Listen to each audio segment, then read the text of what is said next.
Buenas tardes.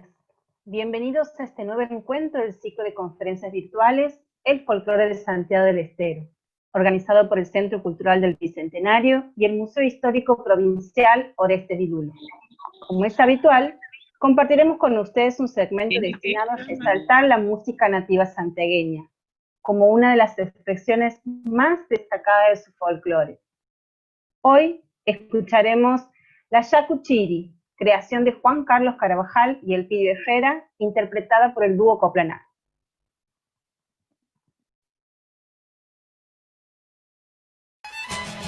Para el amigo Elpidio Herrera, un abrazo.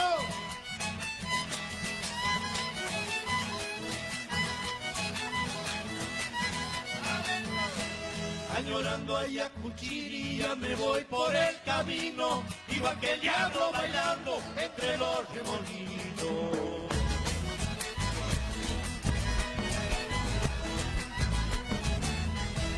Quiero hallar al viejo río descansando en la sombrita y calmar todos mis males en el agua fresquita.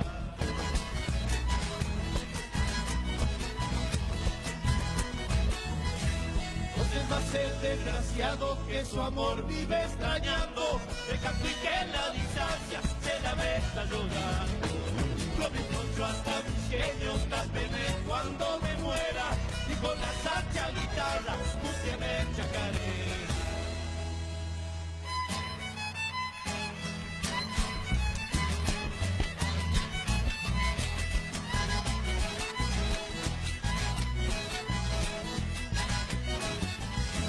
Era muy cruel mi destino, por demás mi mala suerte, y llegando a Yacuchiri me sorprende la muerte. ¡Ay, mamita! ¡Se armó el baile! Cuando escucho hablar en quichua y entonar una vidala, volarán como paloma los pesares de mi alma.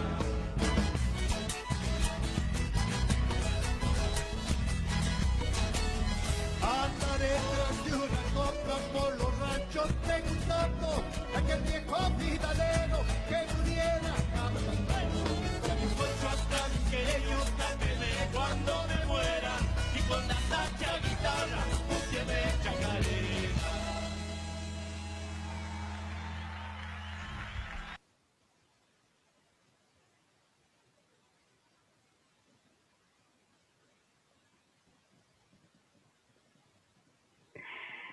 La conferencia de hoy estará referida al tema Aportes a la historia del quichua, a cargo del señor Luis Garay, la cual fue reprogramada a raíz de inconvenientes técnicos suscitados el día anterior previsto.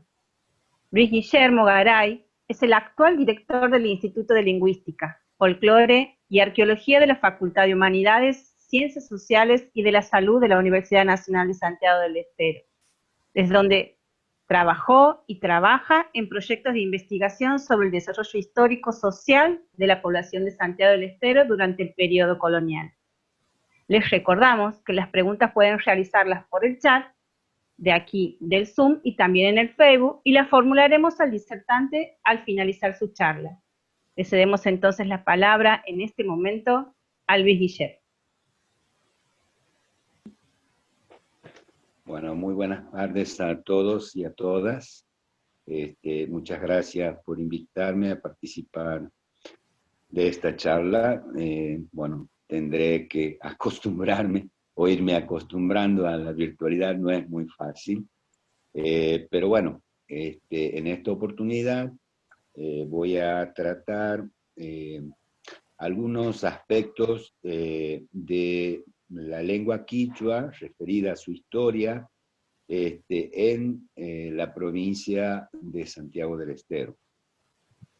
Antes que nada, quisiera hacer algunas reflexiones acerca de la importancia de esta lengua en nuestro territorio, fundamentalmente en Santiago del Estero y en la actualidad. Santiago del Estero es una provincia eminentemente rural, lo ha sido a lo largo de su historia. Hoy el campo, digamos, está siendo de alguna manera afectado por la presencia de lo que normalmente conocemos como la expansión de la frontera agrícola, que ha producido grandes desplazamientos, ¿no?, hacia las ciudades. Por lo tanto, mucha población rural habita en las ciudades también. Y hago esta referencia porque el quichua ha sido una lengua que se ha recluido prácticamente en la zona rural, porque, bueno, es donde habitaba y habitó y habita gran parte de la población que tiene la lengua quichua como lengua materna. Hoy hablamos del bilingüismo, es decir, de la presencia de las dos lenguas, una oficial, el castellano, y otra más bien de uso familiar. No es una lengua oficial, pero sí de gran presencia, por lo menos en 17 de los 27 departamentos que tiene Santiago del Estero. Quizás esa sea la importancia que tiene esta lengua en Santiago del Estero, que tuvo, además de los casi 200.000 hablantes en la actualidad, muchos investigadores, cultores de la lengua, que han tratado de sostener su vigencia, de darle el lugar y la importancia que esta lengua tiene a lo largo del tiempo. Quizás en esta oportunidad deba mencionar como personalidades destacadas en esta labor la figura de Domingo Bravo, quien contra viento y marea luchó por la pervivencia de esta lengua y destacando su importancia a través de los estudios que de alguna manera hacen que hoy estemos hablando con ciertos fundamentos de la importancia y de la vigencia de esta lengua. También ha tenido cultores, no ya desde el campo científico, pero sí como desde el punto de vista cultural, como Sixto Palavecino, y otras personalidades que le han dado al quichua un lugar destacado, y que como parte de la identidad de lo que conocemos como santiagueño. Yo me voy a referir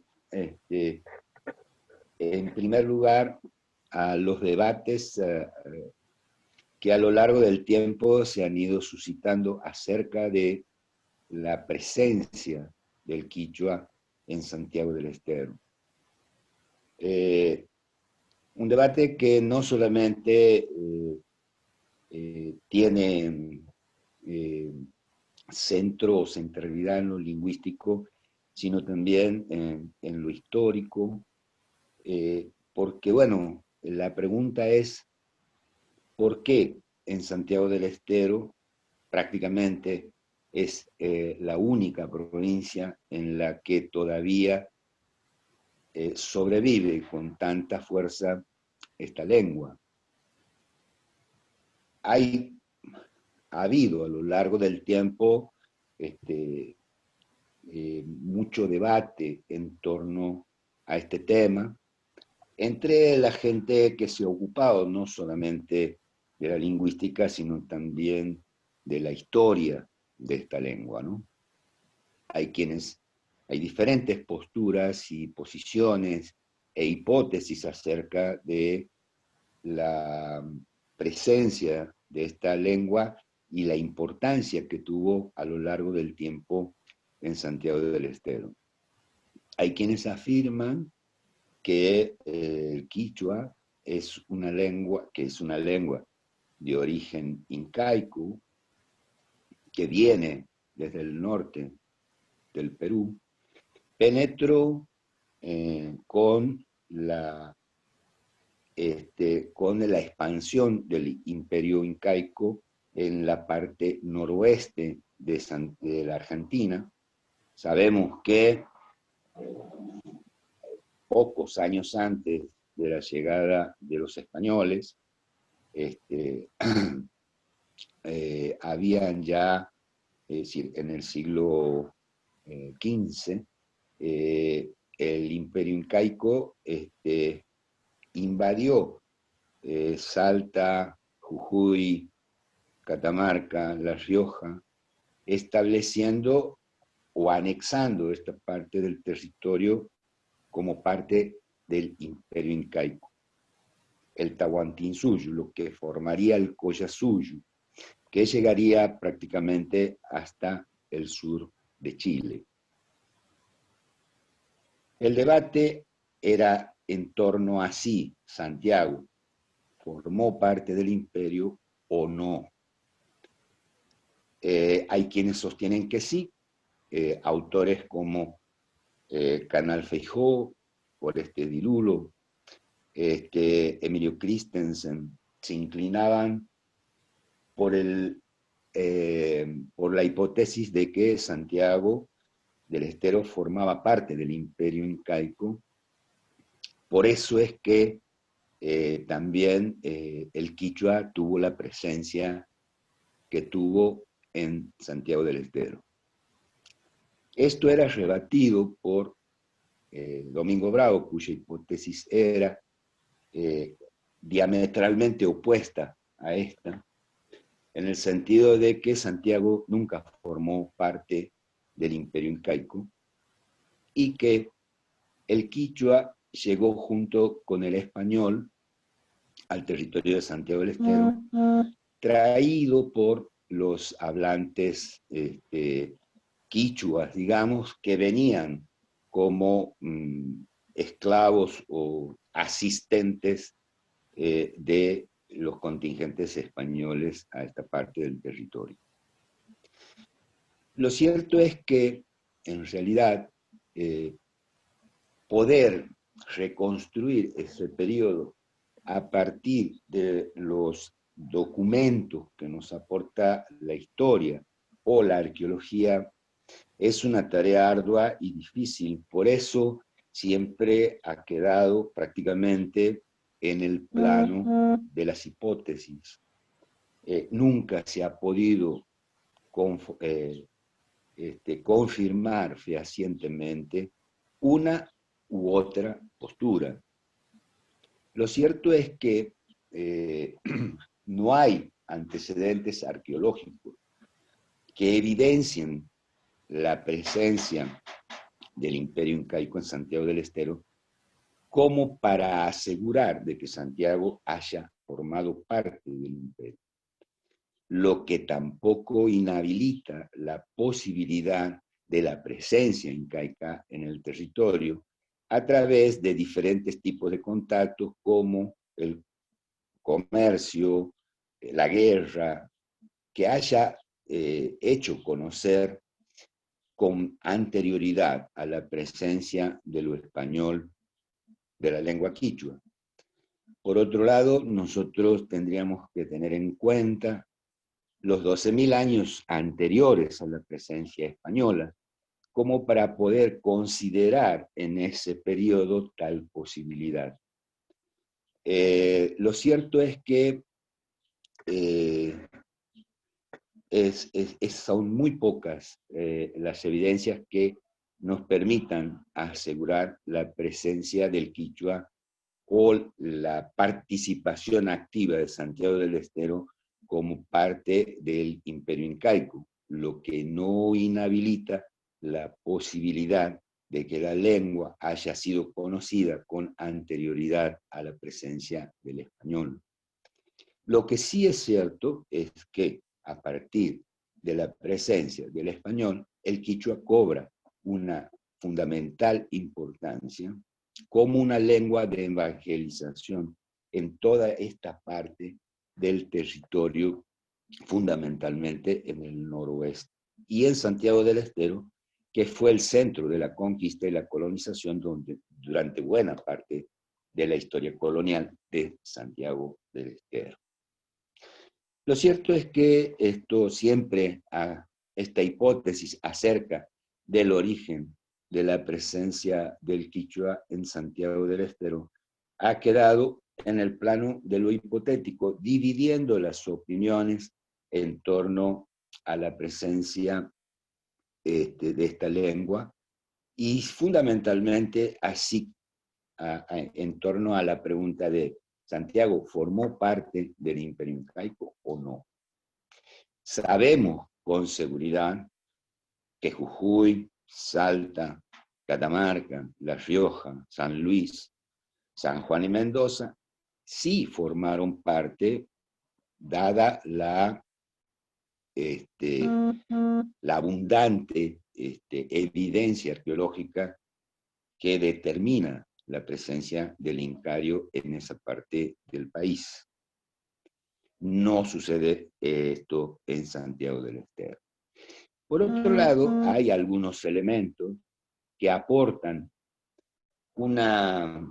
alguna luz sobre este tema y que tiene que ver con algunas de los registros de algunos sacerdotes evangelizadores, fundamentalmente el padre Bárcena, un jesuita, que fue el primer lingüista, para decirlo de alguna manera, que se ocupó de describir el panorama lingüístico del territorio que actualmente conforma la provincia de Santiago del Estero. El padre Bárcena describe en una carta que le envía a su superior esta realidad. Me voy a tomar la libertad de leer algunos de los párrafos de esa carta, en la que dice que las lenguas más generales que tienen los indios de estas tierras son la cacá, la tonocoté y la sanavirona. Cuando habla de cacá se refiere a cacán. La cacá o la cacana usan todos los diaguitas y el valle de Calchaquí y el valle de Catamarca, y gran parte de la conquista de la Nueva Rioja y los casi todos que sirven a Santiago. Así los poblados en el río del Estero, como muchos otros que están en la tierra. Por otro lado, esta lengua, continúa diciendo, está esperando, o sea, la cacana, la diligencia de nuestros obreros, los otros sacerdotes o lingüistas, porque tiene muchos millares de infieles sin haberse podido acudir a ellos. Hay hecho arte y vocabulario de esta lengua. Debo aclarar que lamentablemente ese arte y vocabulario de la lengua cacán fue extraviado y nunca se pudo encontrar siquiera una pequeña evidencia de su existencia. Hay quienes sostienen que este famoso sacerdote, el padre Bárcena, tenía amistad con la reina rusa y que le había obsequiado una de las copias, por lo que se buscó en algún momento en la biblioteca de Moscú para ver si se encontraba, pero nunca esta búsqueda tuvo resultado. No sabemos si realmente era amigo de Catalina de Rusia o es solamente una de las tantas leyendas que giran en torno a estos tiempos. Por otro lado, seguía describiendo el panorama lingüístico. La lengua tonocoté hablan todos los pueblos que sirven a San Miguel de Tucumán y a los que sirven a Esteco, casi todos los del río Salado y 5 o 6 del río del Estero. En esta lengua ya tiene la compañía, se refiere a la compañía de Jesús, 3 padres obreros y confesores, y es la primera de quien se hizo arte y vocabulario, que tampoco fue encontrado, y por cuyo medio ha reducido a nuestro Señor muchos millares de infieles, no solo en todos los pueblos del Esteco y Tucumán, sino también en el río Bermejo, del cual diré después por qué con esta lengua no solo se ha traído la fe a toda la nación tonocoté, sino también en gran parte de la nación que llaman lules, esparcida por diversas regiones como al árabes sin casa ni heredades, pero tantos y tan guerreros. Ahí hace una descripción del panorama lingüístico de Santiago del Estero, diciendo que las lenguas vigentes son la cacana, es la tonocoté, que también la hablan los lules, que es una gran nación que habitaba las zonas del Bermejo.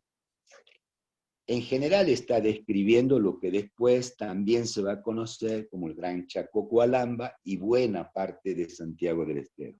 Es decir, desde el río Dulce, pasando por el río Salado, hasta gran parte hasta el Chaco Gualamba. Sin embargo, no nombra el quichua como lengua, y sí lo nombra cuando se refiere a que también otra de las lenguas vigentes en Santiago del Estero es la Sanavirona. Pero dice lo siguiente con respecto a esa lengua, que es muy difícil de comprender, y que los indios o las comunidades originarias que hablan el Sanavirón son muy inteligentes y han aprendido a hablar el quichua. Por lo tanto, no es necesario aprender el Sanavirón indamás para poder evangelizar. La lengua fue un instrumento fundamental para la evangelización y fue tema de varios concilios, entre esos el Concilio de Lima, realizado casi a finales del siglo XVI. En ese concilio se estableció que era tanta la variedad lingüística en todo el extenso territorio que abarcaba, conquistado por España, que se hacía muy difícil evangelizar a cada comunidad en su lengua. Por eso es que se determinó que también, así como se reducía la diversidad étnica bajo el concepto de indios, que iba a ser una generalidad a partir de la aplicación de las políticas coloniales, también se iban a reducir las lenguas a 4. Eran las lenguas más generales: el náhuatl para México, el quichua y el aymara para Santiago, para el virreinato del Alto Perú, y el guaraní para los pueblos selváticos de la provincia del Paraguay. Es decir, que las grandes lenguas de colonización, instrumentos de evangelización, iban a ser esas 4 lenguas. Quizás eso fue lo que le dio la fuerza y la presencia a la lengua quichua en Santiago del Estero, que pueda haber sido conocida como lengua de comunicación antes de la conquista española o no. No lo podemos determinar, no lo podemos saber. A través del documento escrito en esa carta por el padre Bárcena, el quichua no es nombrado. Hay quienes dicen que no lo nombra porque en realidad era tan común su uso que no era necesario, cosa que es muy relativa de tener en cuenta para algún tipo de aseveración. Lo que sí es cierto, y en eso sí tenemos la documentación suficiente como para aseverar, que la lengua quichua se va a convertir en la lengua de indios en esta parte del territorio. Y va a ser no solo la lengua de evangelización usada por los evangelizadores, sino también la lengua de comunicación con las autoridades españolas. Y a partir de ahí quedaría como lengua de indios y como signo o símbolo o parte importante de esa nueva identidad. Nosotros en una charla anterior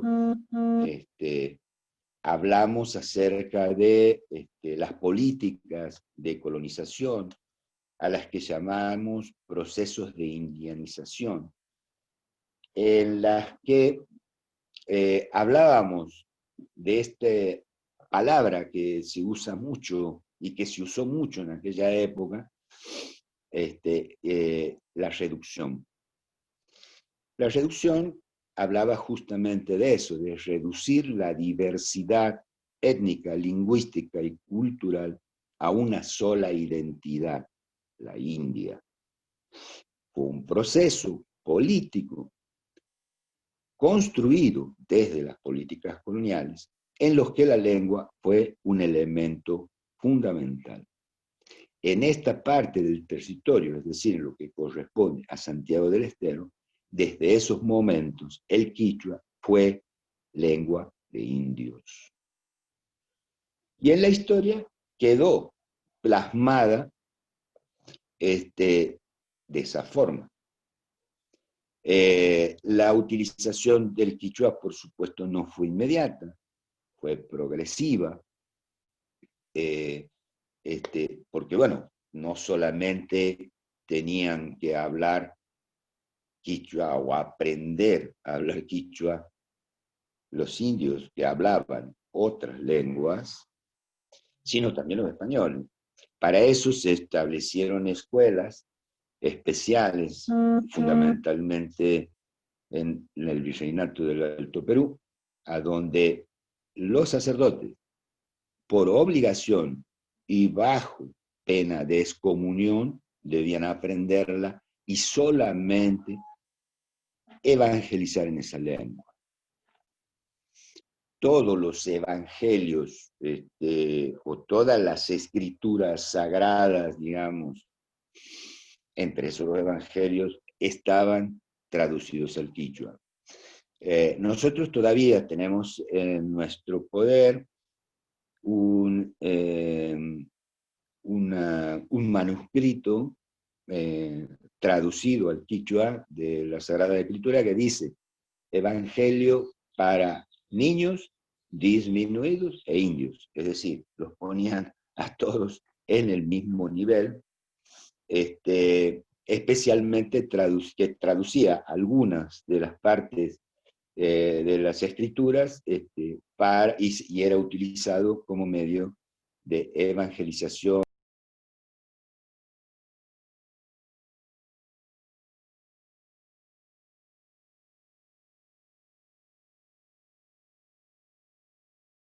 Para la confesión. Es importante saber que el quichua en ese sentido no fue la única lengua hablada en los periodos prehispánicos, ni siquiera posthispánicos. Había otras lenguas que fueron perdiendo vigencia frente a la fuerte presencia del quichua.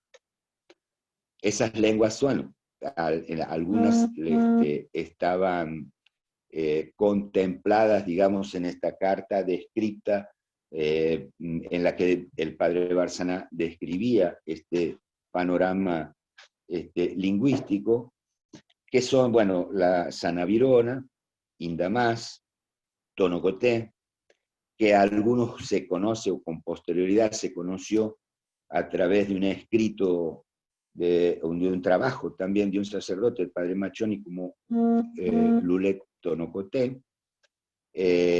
Bueno, la cacana, que lamentablemente es desconocida para nosotros y está perdida, pero sí comprobada su existencia, y otras lenguas diferentes que se van a ver reflejadas en muchos de los topónimos que lograron sobrevivir a lo largo de la historia, y que todavía lo utilizamos, pero cuyo origen desconocemos. No es quichua, muchos las dan como de origen quichua, pero que su origen lingüístico lo desconocemos. Por eso nosotros creemos de que también el panorama lingüístico precolonial e incluso postcolonial fue mucho más complejo, y que formó el sustrato lingüístico sobre el cual se asentó la lengua quichua con posterioridad. Por ejemplo, nombres como en el departamento San Martín, Alagastiné, Cheej, Pitambalá, Tuama, Yalán, Yasu, Aluampa, Amamá, Sejolao, Linchu, o nombres, o nombres patrónimos, que son apellidos, algunos de los cuales todavía tienen vigencia, por ejemplo, como Catán, Imán, Chapa, Ayunta, Mori o Taiguna, ¿no? Que son nombres que por ahí los vamos a ver nosotros transformados o castellanizados en nuestros apellidos, como por ejemplo el Mori es More, o Sevillán es Sevillán, que son apellidos también muy comunes en Santiago del Estero y que son evidentemente de origen que pertenecen, su origen tienen en los pueblos originarios y que aún permanecen entre nosotros y que no tienen un origen quichua. Hay otros apellidos que sí tienen origen quichua, que también tienen vigencia en la actualidad, como por ejemplo Yanacón, ¿no? Que Yanacón significa indio de servicio, esclavo, y que todavía tiene vigencia. Nosotros lo vamos a encontrar reflejado en algunos nombres y apellidos de la provincia de Santiago del Estero. Bueno, la cuestión es que de alguna manera todas estas lenguas se fueron subsumiendo a través del uso de la lengua quichua, que con el tiempo fue considerada una lengua de mayor prestigio, que servía para la comunicación con lo español. En ese sentido, el padre Lozano, ya casi finalizando el siglo XVIII, haciendo referencia a la lengua tonocoté, decía que esta lengua solamente era hablada por los más ancianos, que la conservaban como lengua propia, y lengua de comunicación entre ellos, pero que entre los jóvenes el tonocoté estaba siendo dejado de lado y olvidado porque habían adoptado el quichua como lengua de comunicación por ser esta una lengua de mayor prestigio. Lo cierto es que el quichua tuvo una gran vigencia durante todo el periodo colonial, a tal punto de,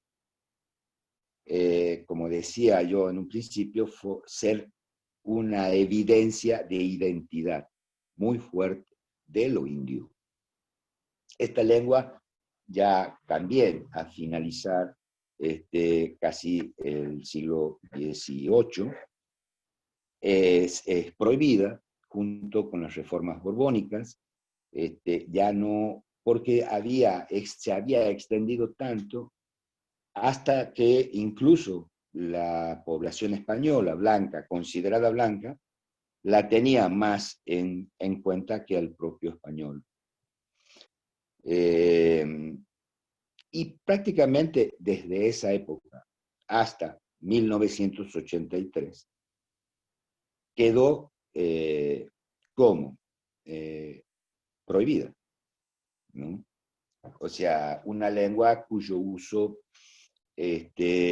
fue siempre marginado, despreciado, a pesar de la vigencia que tenía, porque finalizada, digamos, la colonia, seguía siendo una lengua vigente y muy vigente, sobre todo en las áreas rurales en nuestro territorio, que eran áreas, que eran los sectores donde habitaba todo aquello que había emergido de la colonia, lo indio, lo negro y todas las mezclas, y a donde estaban asentadas las unidades de producción, las estancias y todos aquellos establecimientos que dieron sustento a la colonia mientras existió y posteriormente en el periodo independiente.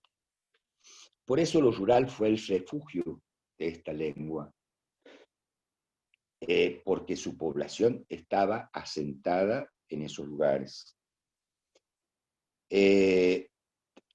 Y tan importante fue que el acta de la independencia fue escrita en castellano, en quichua, en guaraní y también en aymara.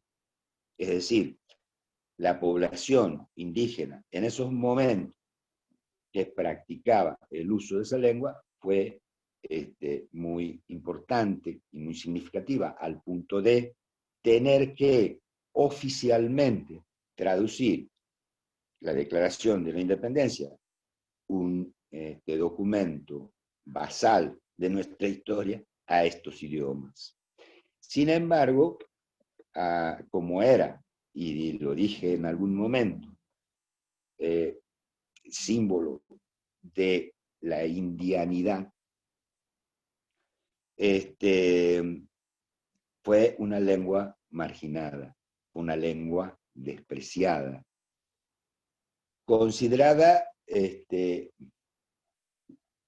como la emergente de un proceso colonial que se quería dejar atrás. Por lo tanto, en algún momento, y con estas políticas tendientes a construir un Estado-nación, como fueron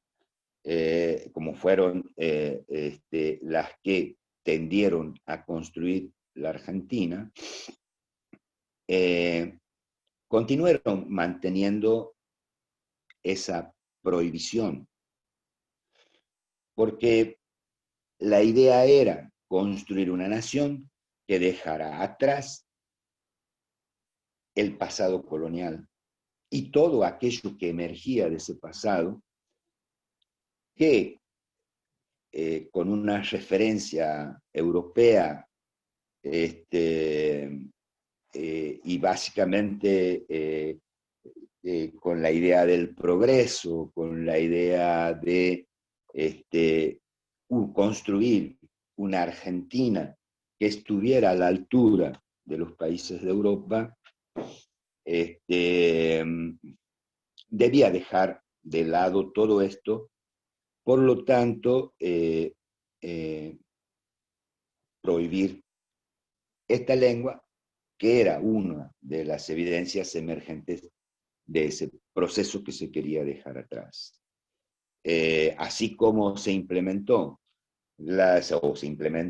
las campañas al desierto para exterminar todo eso que emergía o volver a domesticar a esa población,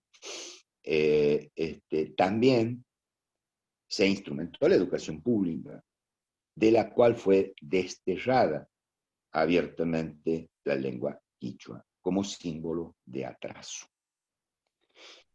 El quichua permaneció prohibido en las escuelas públicas y sobre todo en las áreas rurales. Prácticamente hasta 1983, como dije, en que gracias a algunas, a la persistencia del profesor Bravo, logró que se decretaran algunas leyes que no solo levantaban esa prohibición, sino que permitían poder implementar esta lengua en algunas escuelas del ámbito rural. Pero bueno, sigamos. Durante la década del 20, del 30 y del 40 y hasta el 50 y 60, los niños, por lo general, en las escuelas públicas eran castigados cuando se expresaban en esta lengua, que era su lengua materna. La habían mamado con la leche. Sin embargo, al expresarse en esta lengua, sufrían ciertos castigos, ¿no? Los libros de disciplina recuperados de aquella época de las escuelas rurales están plagados de anotaciones donde se indica el castigo que recibió el niño tal o el niño aquel por expresarse en quichua y no en castellano. Con lo cual se dio continuidad, ¿no es cierto?, a este sojuzgamiento a la que ya lo condenó la colonia, o que condenó en la colonia a esta población. Sí, la imposibilidad de expresarse en su propia lengua, cuando a finales del siglo XIX la población que hablaba quichua era casi la del 80%, era del 80%, que no era bilingüe, ¿no? Porque muchos se confunden de que esta población ya tenía en uso el castellano. No todos tenían el uso del castellano. Porque ¿a dónde lo iban a aprender si no era en la escuela pública? Las escuelas públicas hasta esa fecha no existían. Por lo tanto, la única lengua que habían mamado a través de la transmisión oral era el quichua. Por lo tanto, era la lengua de expresión por excelencia de toda esta población rural, que ahora debía escolarizarse para poder adquirir o mal adquirir el castellano, porque nunca lograron un uso ejemplar, digamos, de una lengua que para ellos les era extraña. En este sentido, hay una referencia que hace un escritor, Gálvez, es su seudónimo, de su paso por Santiago del Estero a finales casi del siglo XIX. Y hay un párrafo de una parte de un relato en el que va describiendo su llegada a Santiago del Estero y fundamentalmente a Atamisqui, donde dice que toda la población es indígena. Habla con mucho desprecio de la población, por supuesto, como corresponde a estos escritores asumidos, europeos y blancos, e incluso hace una mención al referirse a que no se les entendía absolutamente nada porque hablaban una lengua extraña, y era el quichua, ¿no? Tenía mucha dificultad para poderse comunicar, porque él solamente hablaba el castellano. Esto habla a las claras de la vigencia, de la importancia de la lengua en la población santiagueña, digamos, ¿no? Y sobre todo en la población rural. Y lo que significó continuar con esa prohibición y con la obligación, no solamente de la escolaridad, sino del aprendizaje de una lengua que a ellos les resultaba extraña. Les resultaba extraña. De todas maneras, mucha gente hizo esfuerzo por aprender el castellano, porque como dije,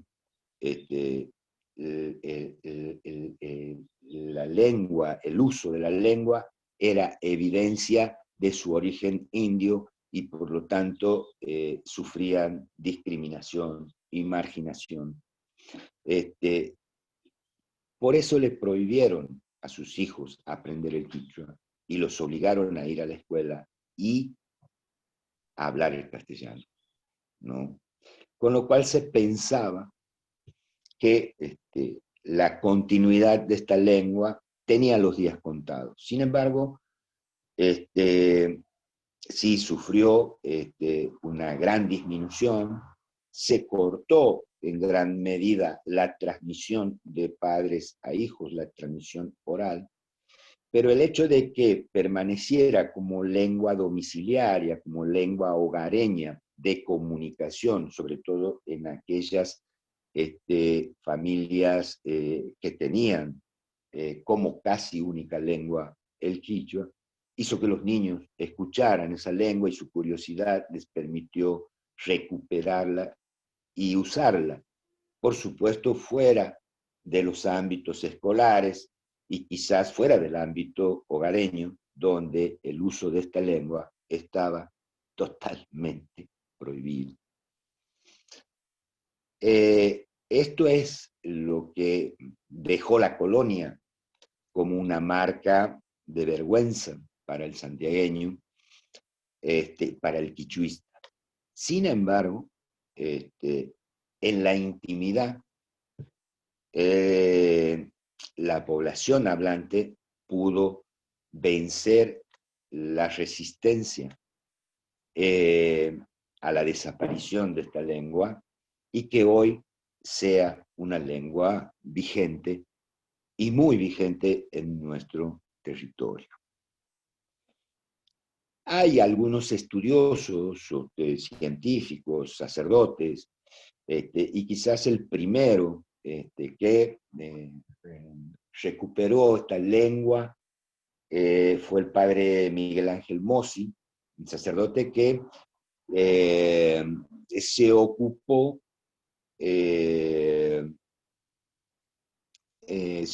de estudiar esta lengua, porque él encontraba en su estructura ciertas conexiones con el hebreo, y de ahí la unió a ciertas teorías de la presencia hebrea en el territorio americano, es decir, bastante, desde un punto de vista bastante fantasioso, ¿no? Pero de alguna manera nos brindó la primera gramática y vocabulario del quichua, en el que recuperó parte importante de su estructura y que sirvió de base con posterioridad para nuevos estudios. Quizás la primera gramática, ya que otros también geógrafos e intelectuales que visitaron Santiago del Estero y que pasaron por nuestro territorio como fundamentalmente extranjeros, recuperaron algunas voces en una especie de pequeños vocabularios, pero que no se ocuparon mayormente de hacer un estudio lingüístico más profundo ni de recuperar su gramática. Más adelante, ya entrado el siglo XX, esta lengua ya más bien desde el punto de vista histórico, y ahí hice algunas referencias a eso, fue tomado también por Emilio Christensen, que elaboró un trabajo sobre el origen del quichua en Santiago del Estero, inclinado, digamos, profundamente por la hipótesis de que Santiago formaba parte del Imperio Incaico, incluso hablaba de la presencia de casi 5.000 mitimaes, que eran especies de enviados incaicos a nuestro territorio, cosa que es muy fantasioso y muy caprichoso esta mención, dado que de ninguna manera se ha podido comprobar a través de las evidencias arqueológicas esa presencia tan importante, digamos, en el territorio de Santiago del Estero. También, bueno, Di Lullo, inclinado también por la misma teoría, escribió algunas líneas acerca del quichua y rescató algunas voces también significativas a través de sus estudios sobre los términos empleados en Santiago del Estero, donde figuran topónimos, patrónimos, fitónimos, etc. Lo mismo va para el caso de Canal Feijó. Pero bueno, son estudios más bien casi podríamos decir aledaños, ¿no? No así el trabajo que hizo un inmigrante de origen judío, radicado en Colonia Dora, Grigoriev, que también se dedicó al estudio profundo de la lengua, logrando construir una gramática y un vocabulario quichua, pero de alguna manera tan incomprensible que en realidad sirve más como referencia histórica que como valor, como valor para su estudio, ¿no?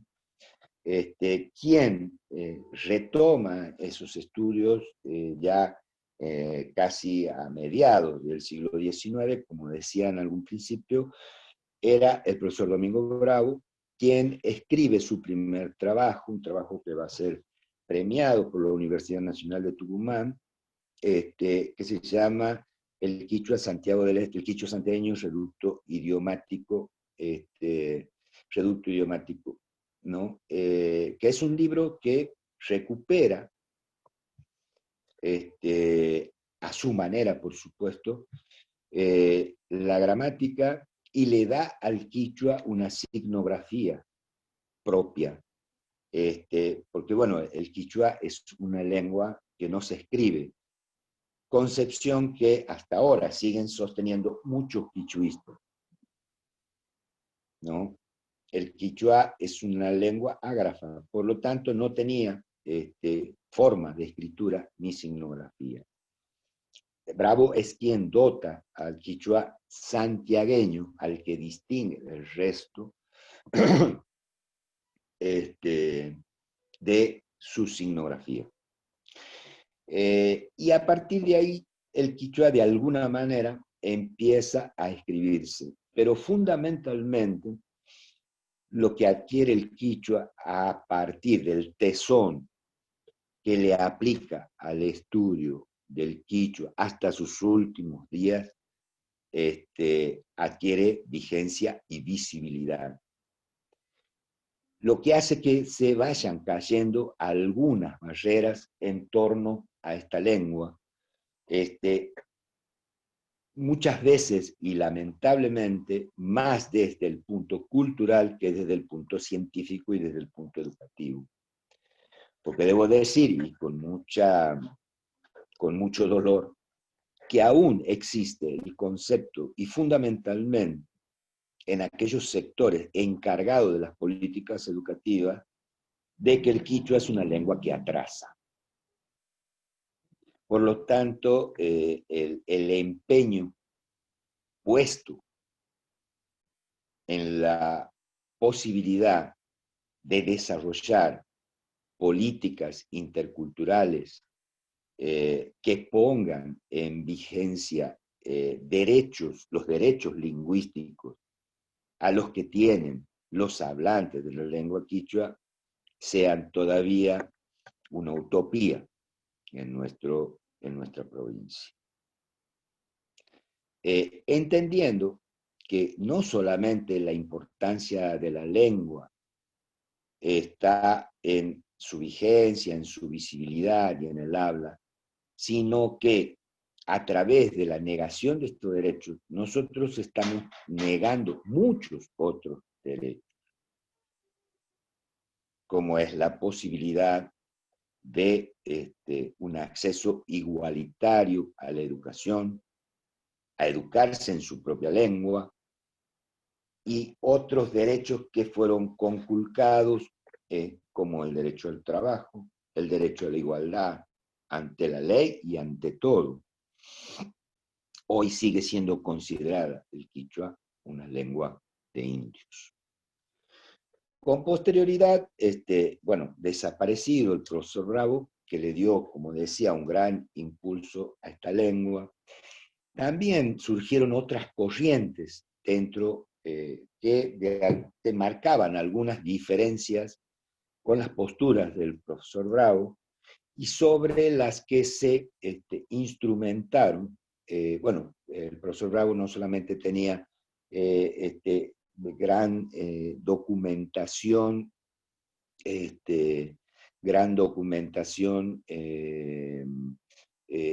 escrita, digamos, ¿no? Publicó una cantidad importante de trabajos en torno a la lengua quichua, sino también tenía un programa de radio en Radio Nacional y sostenía el primer curso universitario que formó parte de la oferta de la Universidad Nacional desde el año 1975 como un curso de extensión universitaria.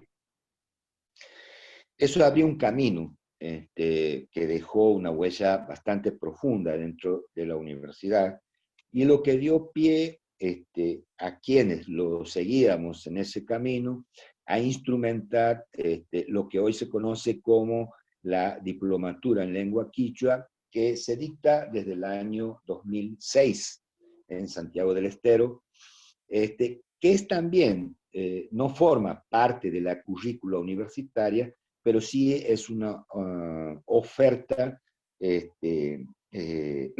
tiene el apoyo de la universidad y que ha venido formando durante estos años fundamentalmente docentes de habla, docentes bilingües, ¿no? O sea, o docentes rurales. Y sobre eso se pudo montar también lo que es ya sí parte de la oferta curricular de la universidad, que es la tecnicatura intercultural bilingüe con especial mención en lengua quichua, que es una carrera de 3 años que tiende a formar técnicos en esta lengua, sobre todo en las áreas rurales.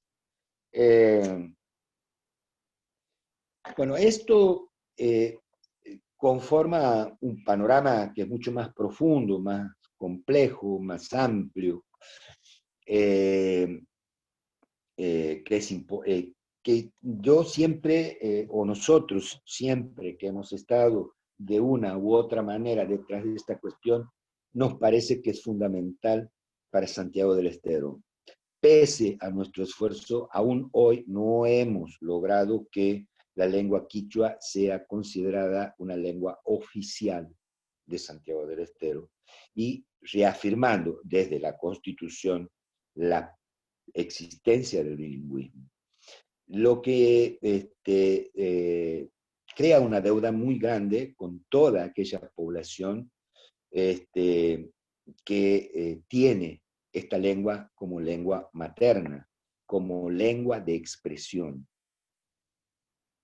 Hoy no solamente tiene vigencia en el territorio rural de Santiago del Estero, sino, como dije, por los grandes desplazamientos hacia los márgenes de las ciudades, también en las grandes ciudades, o en las ciudades como Santiago del Estero, pero también en Buenos Aires, en Rosario, o en los grandes centros industriales, a donde migró gran parte de la población de Santiago del Estero.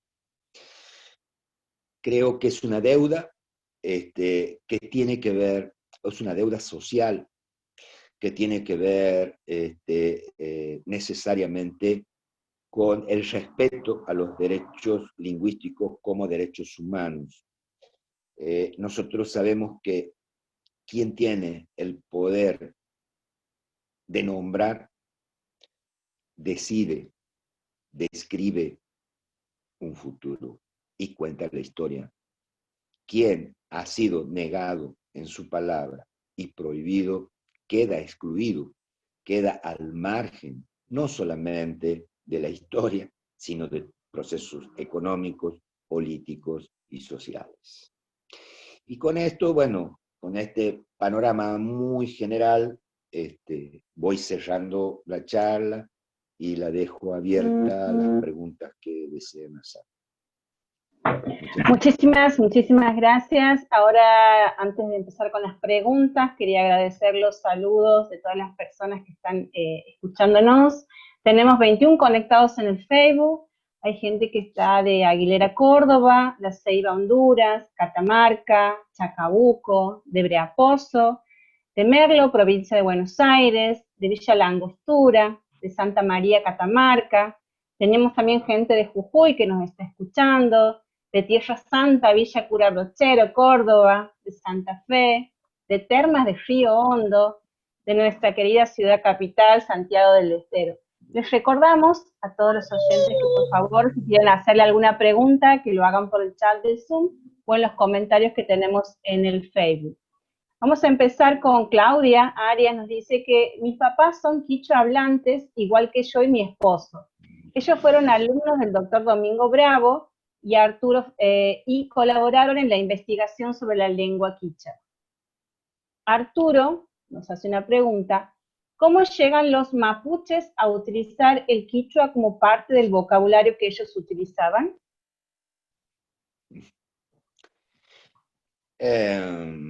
Bueno, la verdad que es muy difícil poder contestar esa pregunta.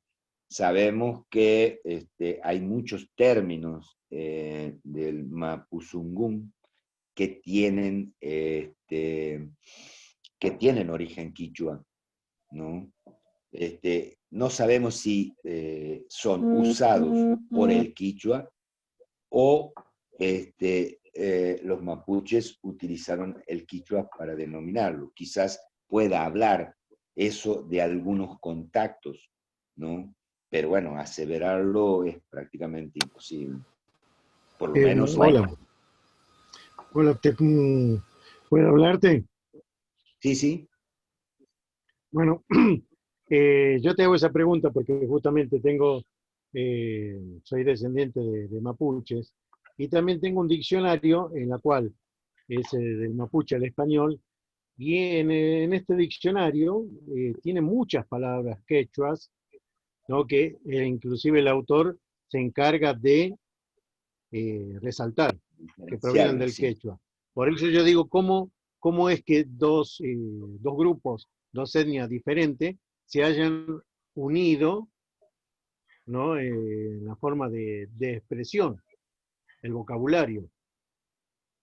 Bueno, esto habla, es decir, nosotros en el habla común de Santiago del Estero, o en el habla cotidiana de Santiago del Estero, nosotros utilizamos muchas palabras, e incluso los que hablan quichua, palabras que no son de origen quichua, ¿no? Que desconocemos su origen, en algunos casos, como por ejemplo tangol, que se hace referencia al arco, ¿no? Al arco y la flecha, digamos. No es quichua.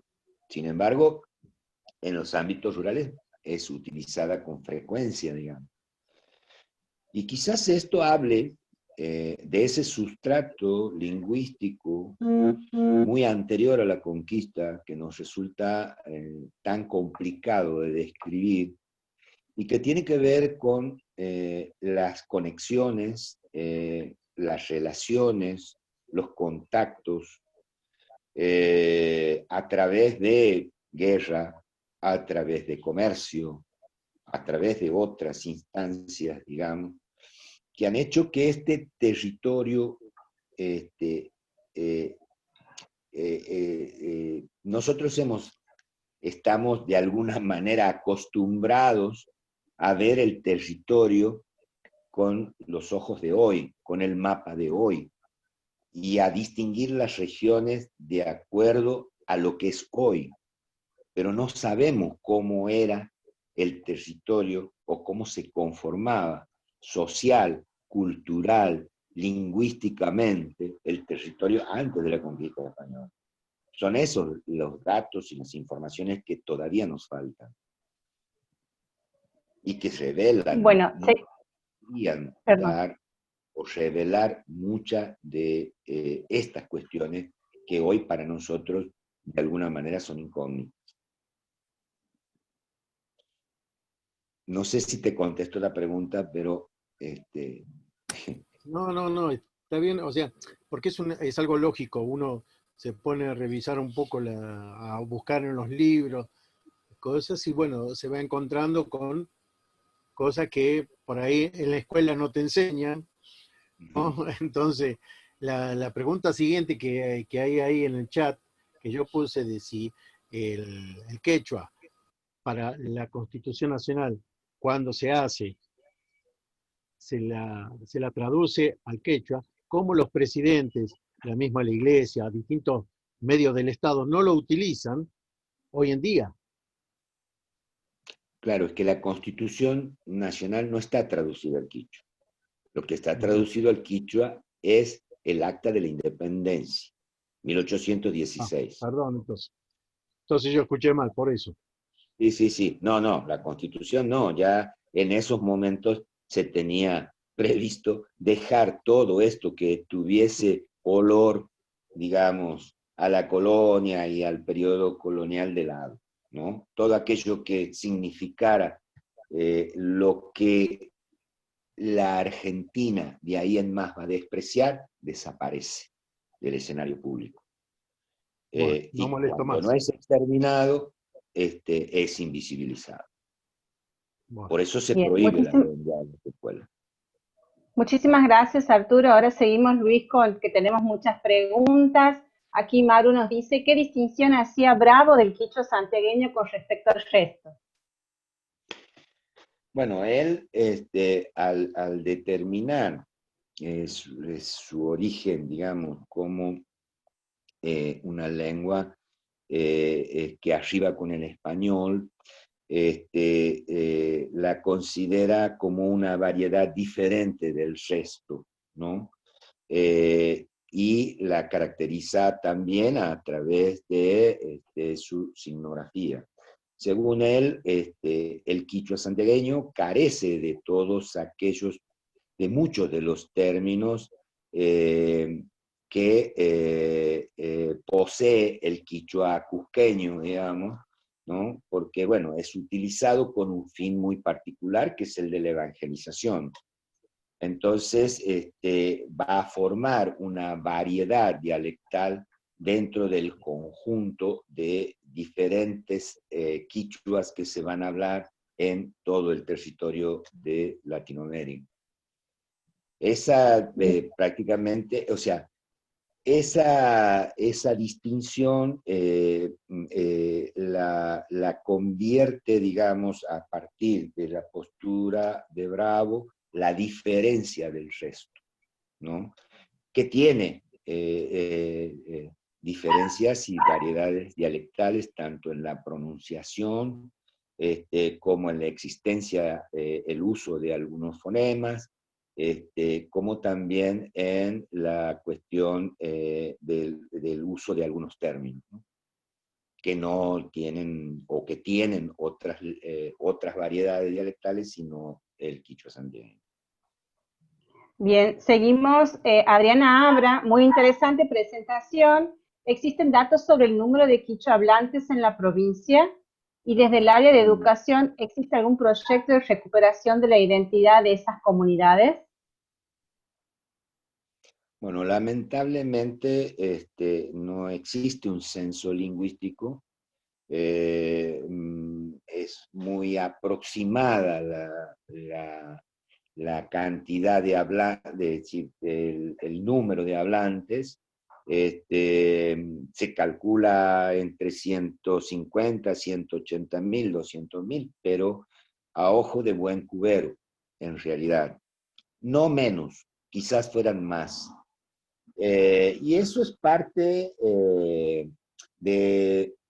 diríamos, de esta política educativa de dejar de lado la importancia de esta lengua y considerarla de alguna manera como un símbolo de atraso, ¿no?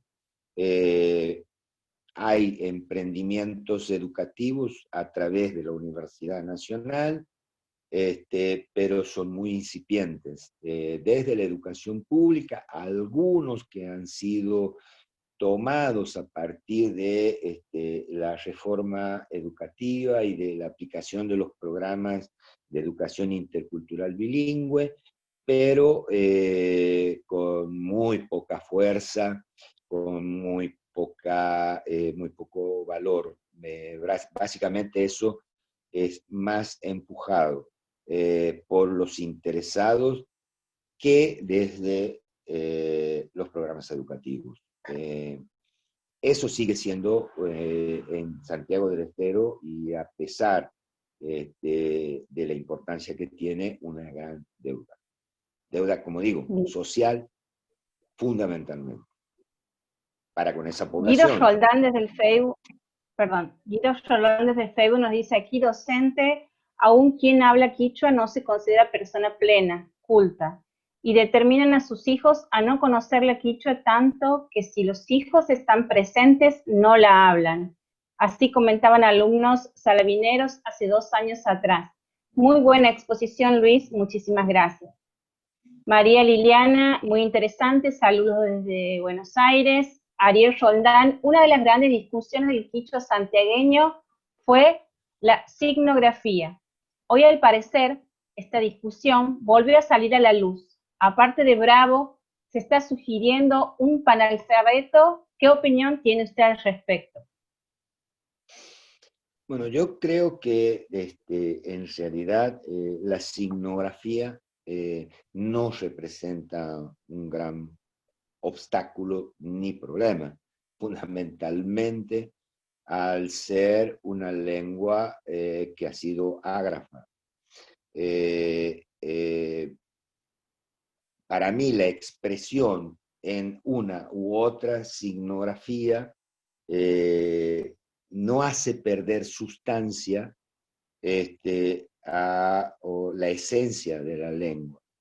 Lo que sí me parece que la utilización del panalfabeto lo que permite es una normalización de la lengua en función de romper el aislamiento y permitir la comunicación entre diferentes entre hablantes de diferentes lugares, no solamente del país, sino de toda Latinoamérica.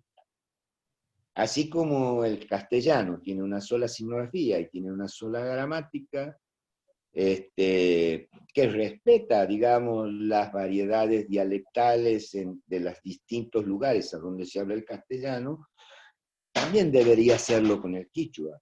Es decir, no es una cuestión fundamental. Sí es fundamental la posibilidad de la comunicación entre hablantes de Santiago del Estero con los de Bolivia, con los de Perú, con los de Ecuador, con los del sur de Colombia.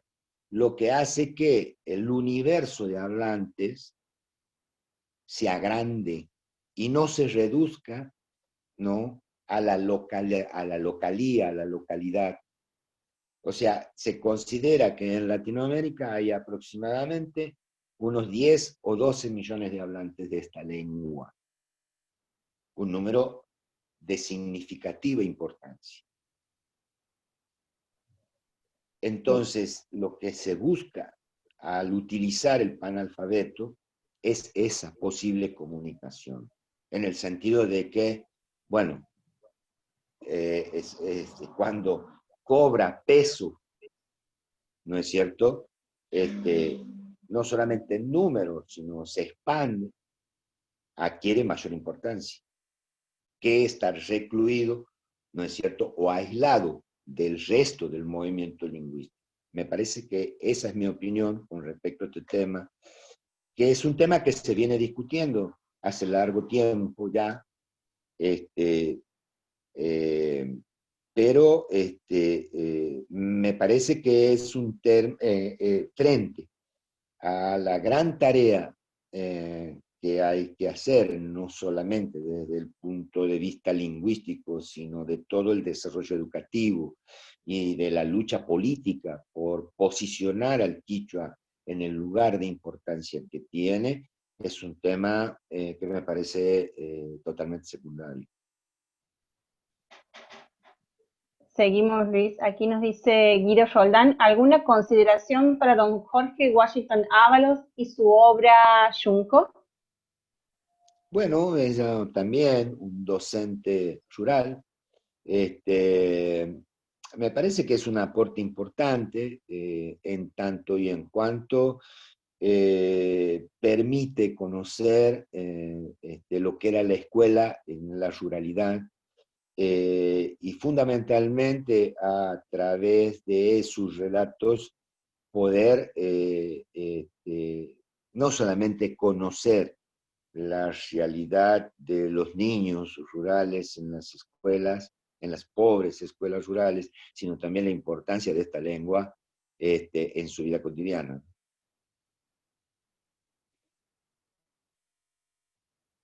Seguimos, que hay muchas preguntas más. Aquí nos habla, bueno, Maru, que nos hace la primera pregunta, nos sigue consultando. ¿Se usa el quichua o quechua indistintamente? Y gracias, muy interesante su exposición. No, bueno, quichua es la denominación que recibe en Santiago del Estero en paralelo al Ecuador, que son los únicos dos lugares en los que se designa como quichua. Quechua corresponde a las zonas de Bolivia y de Perú, e incluso en algunas zonas del norte de la Argentina, sobre todo en Jujuy. Pero aquí la denominación con la cual nos hemos referido siempre es la quichua. Bien. Lili Paredes nos dice muy bueno. Bueno, aquí hay un número, no está con el nombre, pero nos está diciendo saludos Luis, un placer escucharte. Mario Alberto López nos dice, Hilda Margarita Juárez de Paz, docente y alumna del profesor Bravo, tiene un libro sobre lingüística regional quichua santiagueño, castellano. ¿Qué aporte puedes hacer en referencia a la autora y el libro? Bueno, yo conozco mucho a Hilda, y yo debo aclarar que he trabajado casi 15 años con el profesor Bravo, Domingo Bravo, muy cerca de Hilda Juárez de Paz, que ha sido una gran colaboradora también del profesor Bravo. Y creo que, bueno, es parte de esa comunidad de docentes, docentes rurales, de estudiosos, que logró entusiasmar don Domingo en torno al estudio de esta lengua, y que van siguiendo su camino y, por supuesto, sosteniendo la importancia y la vigencia de esta lengua en Santiago del Estero, lo que es loable en cuanto a que han sido muy consecuentes, digamos, con sus ideas, que las siguen sosteniendo, y muy entusiastas en su labor, ¿no? Creo que más allá de las diferencias que se puedan tener desde el punto de vista científico, lingüístico, político, social o demás, hay que valorar estos aportes porque han contribuido a que hoy el quichua estemos hablando de esta cuestión y que todavía la lengua o el futuro de la lengua sea un futuro posible. Seguimos aquí con los saludos. María Juárez, muchísimas gracias. Muy buena la charla. Aquí hay una pregunta. ¿No hubo resultado más práctico evangelizar en castellano directamente que aprender y enseñar el quichua si es cierto que los originarios no lo hablaban? ¿O fue por las similitudes con las variedades dialectales que existían? Bueno, yo creo que eso tenía que ver con las políticas de evangelización y también con las políticas de diferenciación, ¿no? Como yo dije, o sea, el indio tenía que adoptar una nueva identidad, pero una identidad diferenciada del español, una identidad diferenciada de lo blanco, que no solamente estuviese diferenciado en la estructura social, sino que esa estructura social se iba a ir construyendo a partir de las diferenciaciones que se fueran haciendo, por ejemplo, en la cuestión de la lengua. ¿Mm? Entonces, esa diferencia pervive hasta el día de hoy, ¿no? Es decir, tuvo su importancia en la política de construcción de una estructura social totalmente jerarquizada y diferenciada, que era el objetivo de la conquista. Tenemos más saludos desde Buenos Aires. Entonces Carlos no Alberto. es que era más fácil. Perdón, se me cortó el diálogo. Tenemos saludos de Buenos Aires, Carlos Alberto Rebainera, Luis Carlos también, qué gusto da escucharlo. Sí, Leguizamón nos dice un placer escucharlo y gracias por compartir. A ver si tenemos, nos gustaría que, bueno, si puede, antes de terminar, nos haga un cierre con lo que nos podemos quedar después de esta charla. Bueno, más allá, como decía yo, de las diferencias que podemos tener con respecto a la visión acerca de su historia, acerca de diferencias en el uso de diferentes miradas sobre lo lingüístico. Creo que la lengua quichua tiene un valor social que todavía no ha sido considerado como en su justa medida, como no han sido considerados los derechos de quienes hablan esta lengua.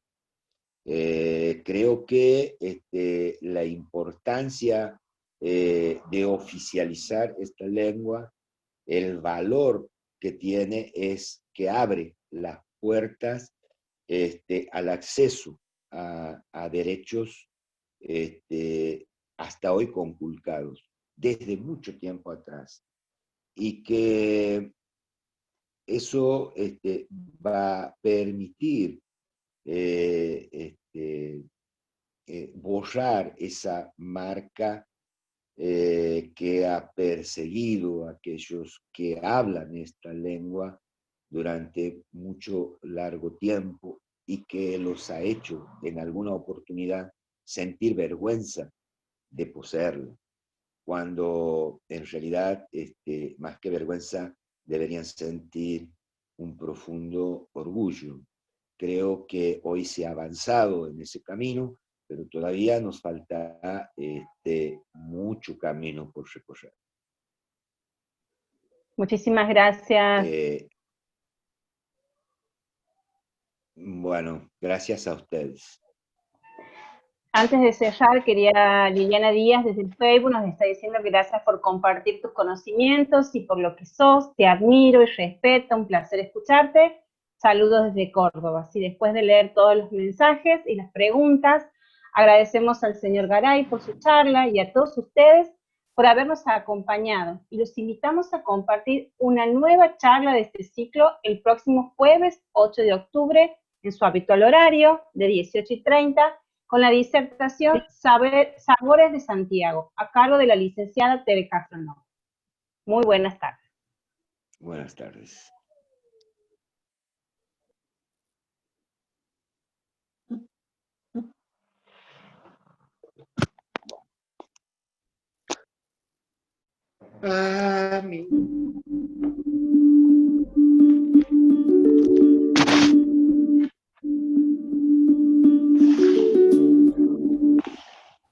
¿Hay alguna posibilidad, perdón, vuelvo sobre la carga? ¿Hay una posibilidad de pasarme el mail de Luis Garay?